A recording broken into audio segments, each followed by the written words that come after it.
Markus hoofstuk 4 en ons gaan lees van vers 35 af tot 41.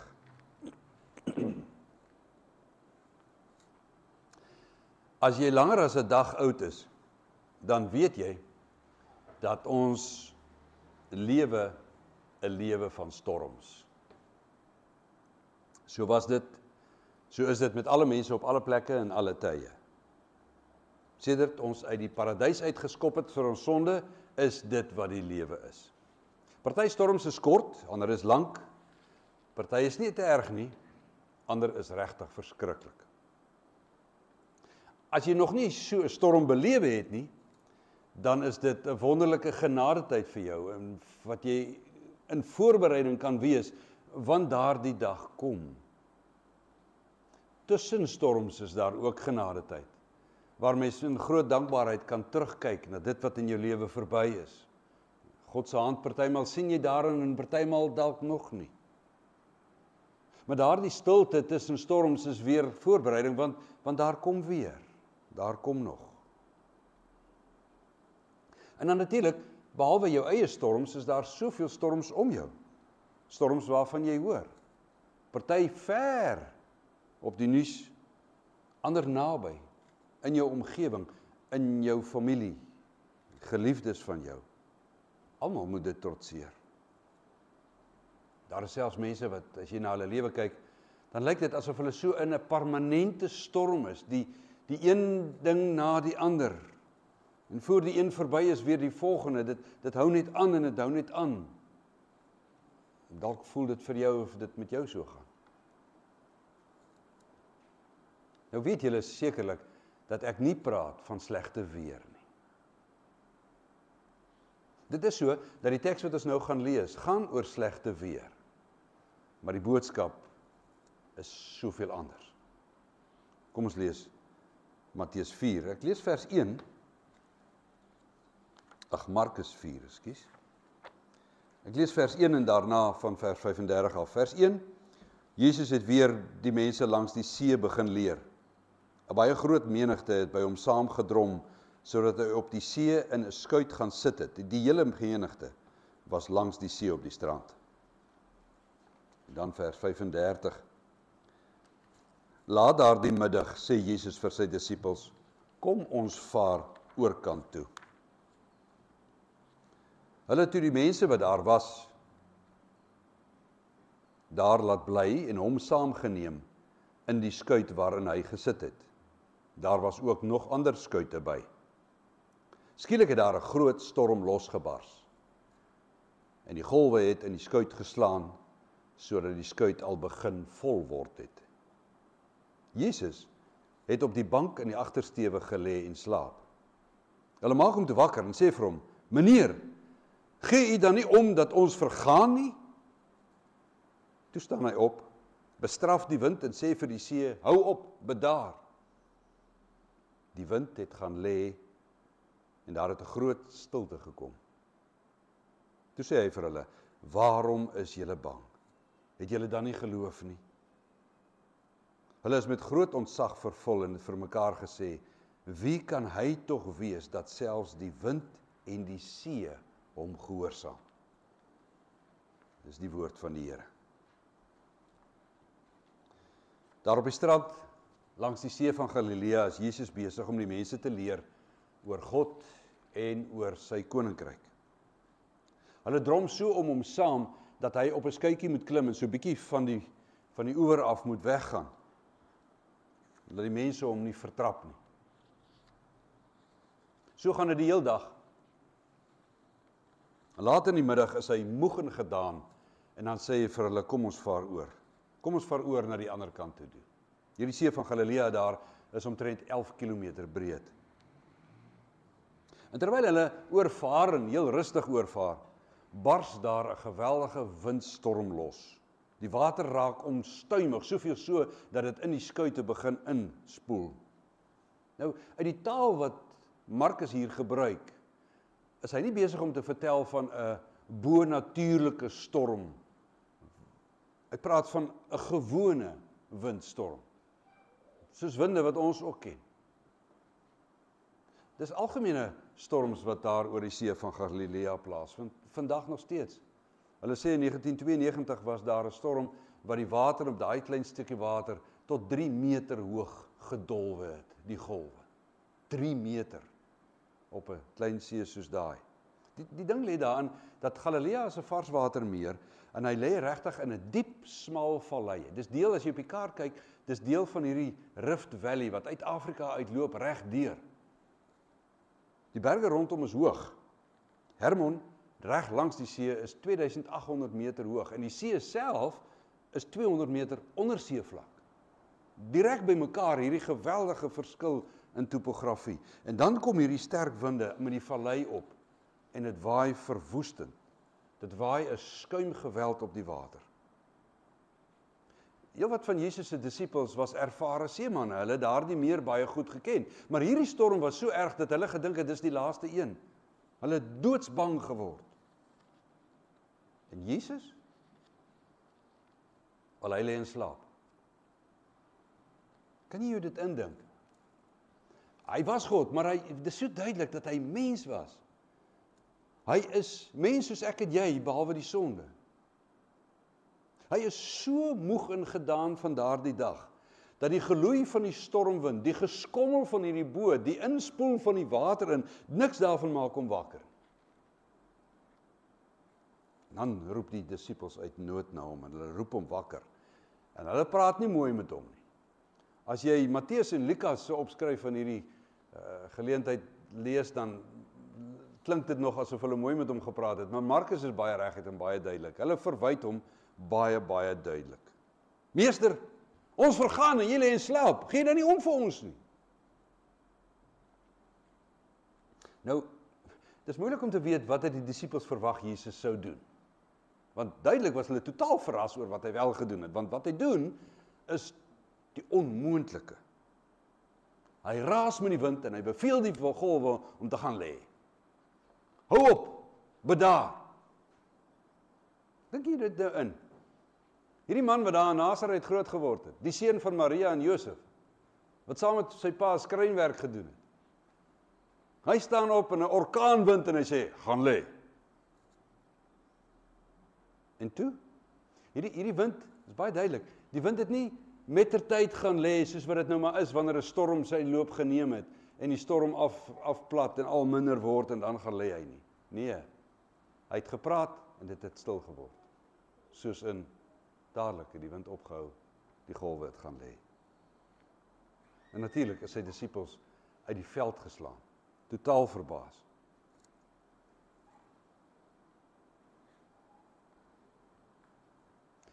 Daar is omtrent nie 'n manier hoe Jesus sy almag op 'n duideliker manier kon wys as dit nie. Ander mense het al mense gesond gemaak of duiwels uitgedryf. Maar om vir 'n orkaanwind te sê, gaan lê en die wind gehoorsaam. Hy is 'n mens wat so moeg geword het, dat daardie winde en storm hom nie kon wakker maak nie. Maar wanneer hy praat, dan luister die wind en die golwe. Want hy is God.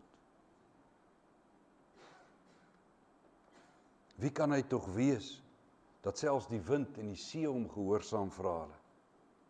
Hulle het nog gewonder oor wie hy is. Maar ons weet, deur die woord uit die Heilige Gees het vir ons baie duidelik gemaak. Jesus was nie net mens wat moeg geword en aan die slaap geraak het nie. Hy was en hy is self God. God wat alles uit niks gemaak het nie. Wat van toe af tot nou toe en tot in alle ewigheid in absolute beheer en absolute gesag het oor alles en oor almal. Alle gesag in die hemel en die aarde is van hom gegee het, hy het self gesê.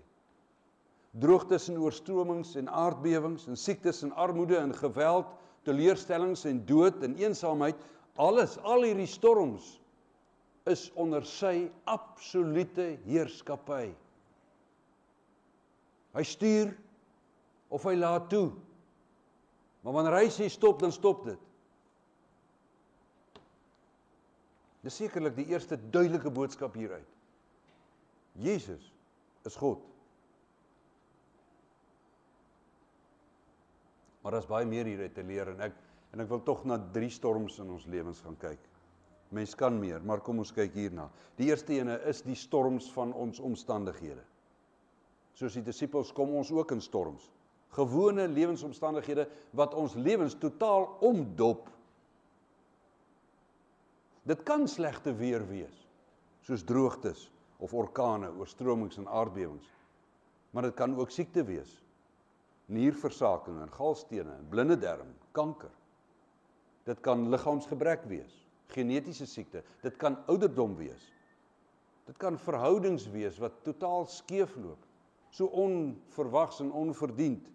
Eensaamheid, die smart van 'n geliefde wat sterf. Dink maar in jou eie lewe. Mens kan nie ophou noem nie. Daar kan nog wees. Ons lewe in omstandighede van storms. Party van hierdie storms kom oor ons lewe omdat ons dit self oor ons gebring het. Ongesonde lewensgewoontes, oorhaastige of dom besluite wat ons geneem het. Maar selfs al lewe ons hoe verantwoordelik en hoe gehoorsaam en hoe toegewyd aan God, lewensstorms is onafwendbaar. Dit is deel van hierdie lewe buite die paradys. Nie net vir ongelowiges nie, definitief vir gelowiges ook, en dalk meer. Deel van ons werk as God se verteenwoordigers is om met omstandighede te stoei, wat nie belyn is met sy wil nie. Dinge wat verkeerd is, moet reggemaak word. Peste en pla moet bestry word. Siektes moet behandel word. Ongesonde lewenstyl moet verander word. Verhoudings moet herstel word. Alles met moeite, met opoffering. Maar ons lewe in 'n gebroke wêreld. Ons self is sonde, besmette, nietige mense. En daarom is dit so dat ons nie alles kan herstel nie. Ons is nie God nie. Ons is self onderhewe aan hierdie storm. Ons is baie keer ons eie storm. Die skade en die seerkry en die littekens bly in ons lewens. Party storms bly aanwoed en aanwoed en aanwoed totdat ons eers uiteindelik in die lewe hierna daarvan bevry is. Maar hierdie geloofsarbeid om te werk aan dinge wat verkeerd is deel van ons roeping om God se koninkryk te laat kom. Vir sover hy ons gebruik as sout vir hierdie wêreld, lig vir die wêreld, sout vir die aarde.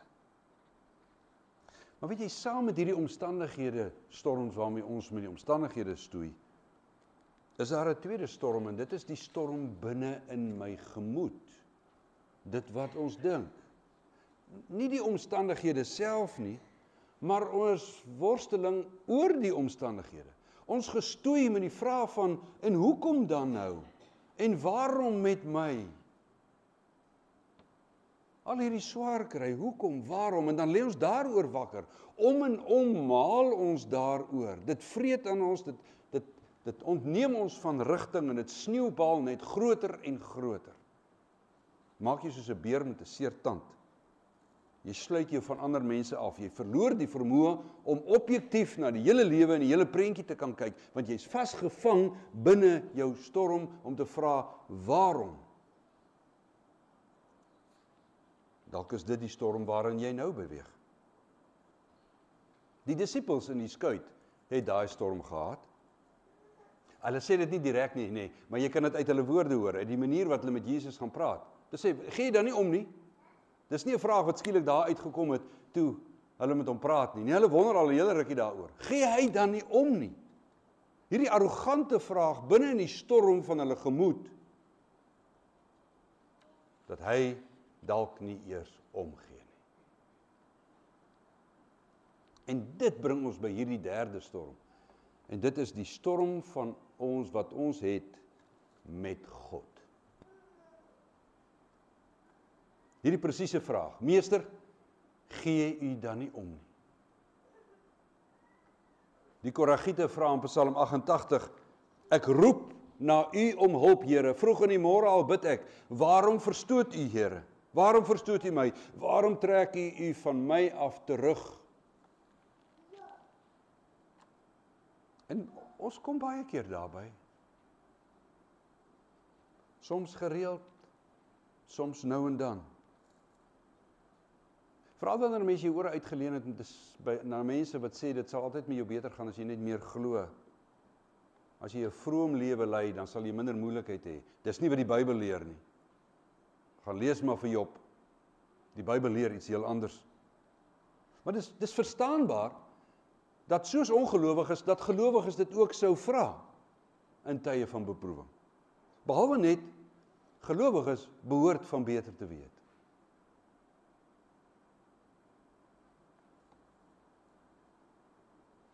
Soos wat ons die een na die ander geloofstorm in ons lewe, moet ons kan terugkyk en sien, maar die Here het my daardeur gedra. Hy was toe by my. Dit was nie net alleen nie. Is dit regtig so, dat God sy kinders soms in die steek laat? Dit wat hy sê in Jesaja 43, antwoord hy hierdie vraag presies, wanneer hy vir sy profete, vir sy kinders sê, vir my en vir jou sê, moenie bang wees nie, ek verlos jou. Ek het jou by die naam geroep, jy is myne. As jy deur water moet gaan, hy sê nie, dalkie sal jy van tyd tot tyd, as jy deur water moet gaan, is ek by jou. Deur riviere, hulle sal jou nie wegspoel nie. As jy deur vuur moet gaan, hulle sal jou nie skroei nie, die vlamme sal jou nie brand nie. En dan weet jy, hy praat nie hier van water en van vuur nie. Hy praat van hierdie storms en hierdie beproewinge in die lewe. Want ek is by jou, die Here, jou God. Deur Dawid sê hy in Psalm 55, laat jou sorge aan die Here oor. En dan sy getuienis en sy belofte, waarom hy dit doen. Hy sê, laat jou sorge aan die Here oor, hy sal vir jou sorg. Hy sal die regverdige nie in die steek laat nie. Psalm 23 sê, ek vrees nie die dal van doodskade weer nie, want U is by my.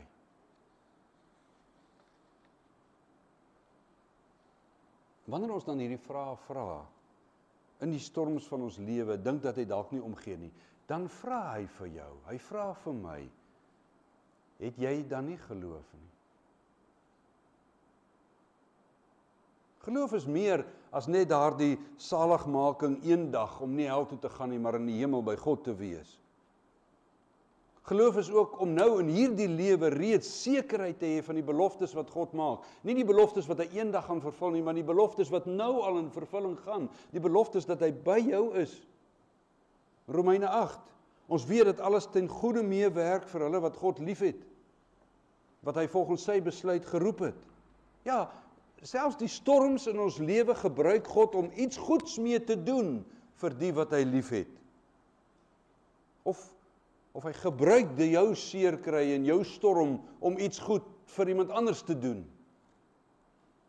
Jy hoef nie te verstaan hoe hy dit doen voordat dit die waarheid is nie. Dit is die waarheid omdat God so sê. Mettertyd, partymal leer mens hoe hy dit gebruik het. Ander kere dalk nie. Wat is wat hy besig is om te doen? Dink 'n bietjie aan daai arrogante japsnoet Josef en aan die storms wat hy moes belewe het toe sy broers hom verkoop het as 'n slaaf. En toe hy onregverdig in die tronk gestop word. En toe die ou wat gesê het ek sal jou onthou as ek by die farao kom, hom heeltemal vergeet, 2 jaar verder. Aan al daai storms en hoe God dit dan ten goeie meewerk sodat Josef uiteindelik kom en vir sy broers sê, moenie bang wees nie. Dit is God wat my vooruitgestuur het om lewens te red. Dis wat God bewerk het deur die storms in Josef se lewe. Voel dit vir jou soms, dalk nou, asof Jesus in jou stormtyd lê en slaap? Jy kan so voel. Daar's genoeg voorbeelde in die Bybel van mense wat wel so voel. En God wat met groot deernis hulle toelaat om met hom te worstel, doen dit. Maar as hy nog nie ingegryp het in jou storm nie, dan is dit nie omdat hy jou nie liefhet nie, of omdat hy nie omgee nie. Vertrou hom. Dit is wat geloof is. Om hom te vertrou. Soveel so, dat dit wat hy beloof het vir jou 'n groter werklikheid is, as dit wat jy beleef. Hy weet presies wanneer die storm stilgemaak moet word, binne sy koninkryksperspektief. Hy weet presies wanneer om die kalmte te beveel, en is dit nie besonders dat hy dan partymal die storm laat se woed, maar die kalmte in jou gee nie. Op sy tyd. Maar ons geloof in Christus, dat hy daar is in tye van storm, is nie maar net uit die lug gegryp nie. Onthou wat hy klaar gedoen het.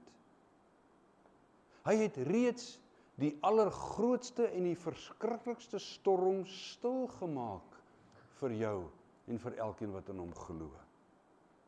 Ons vergeet so maklik dat die grootste, verskriklikste storm waarna jy jou kan dink, is om in jou sonde voor die regterstoel van God te staan en sy oordeel oor jou sonde. En daardie storm het Jesus reeds op hom geneem.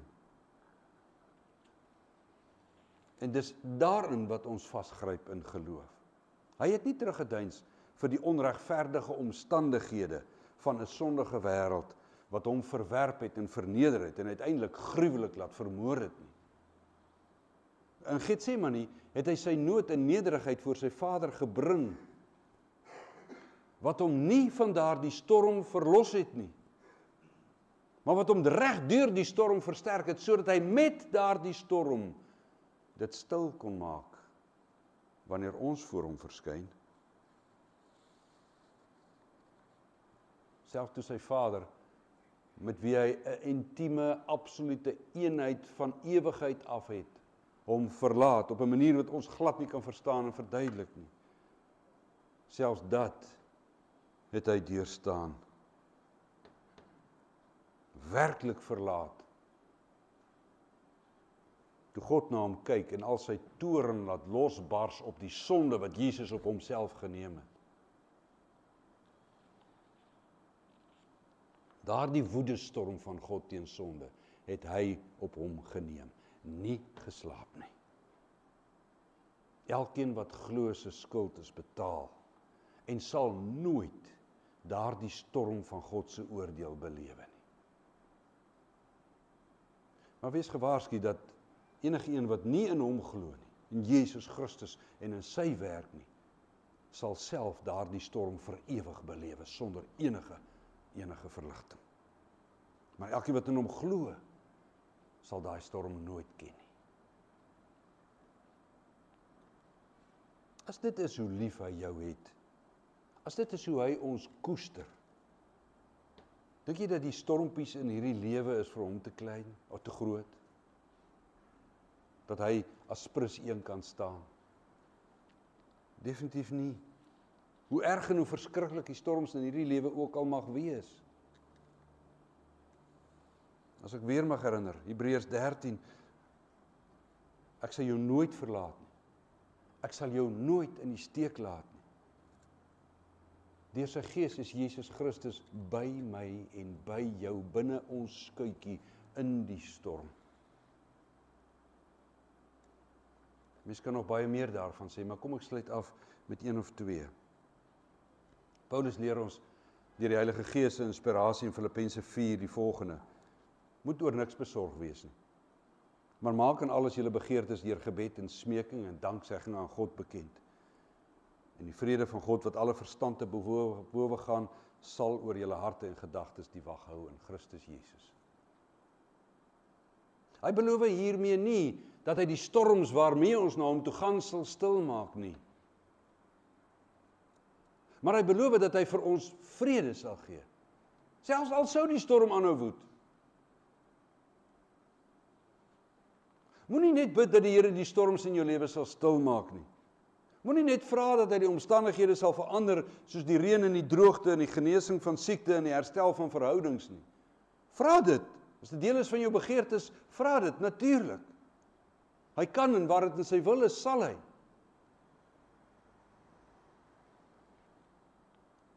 Maar vra meer is dit. Vra die goeie wat hy in jou lewe wil werk met hierdie storm, dat hy dit sal werk. Dat die goeie wat hieruit moet kom, selfs al kan ek dit glad nie verstaan nie, Here, werk die goeie hiermee.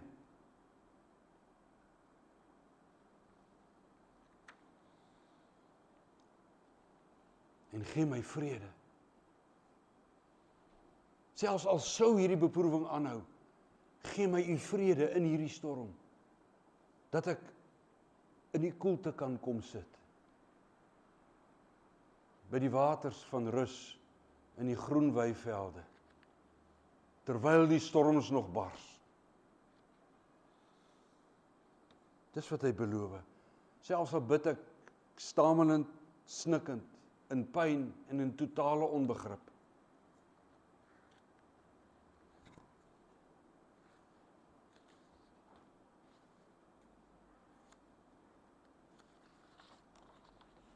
Want dan sal mens soos Dawid in Psalm 3 kan sê, nou onthou, Dawid is hier in Psalm 3, is hy in hierdie storm van Absalom, wat hom besig is om te vervolg. Hy, die koning, moet vlug. En dan bid hy, as ek gaan slaap, as ek gaan lê, slaap ek goed. Ek word ook weer wakker, want die Here sorg vir my. Skep daarom moed. Skep daarom moed in die wete dat niks jou van die liefde van Christus kan skei nie. Geen storm nie. Hy is by jou. En dan kan mens vra, wie is hy tog dat selfs die wind en die see hom gehoorsaam? Jesus Christus is die Seun van God. Hy is ons Here. Hy is jou Here as jy in hom glo. Hy is by ons. In die storms. En hy sal ons nooit in die steek laat nie. Mag jy sy lafenis ontvang in die storms wat jy dalk nou belewe, en mag jy sy lafenis ontvang in die storms wat verseker nog in jou lewe voorlê. Sy lafenis van vrede en van aanvaarding. Hy is God. En dit wat gebeur, is omdat hy dit wil. Wil laat gebeur, wil toelaat, nog nie wil stop nie. Waarom? Hy is God. Ek is sy kind. Gee my vrede in die storm, soos wat hy vrede kon hê na Getsemane.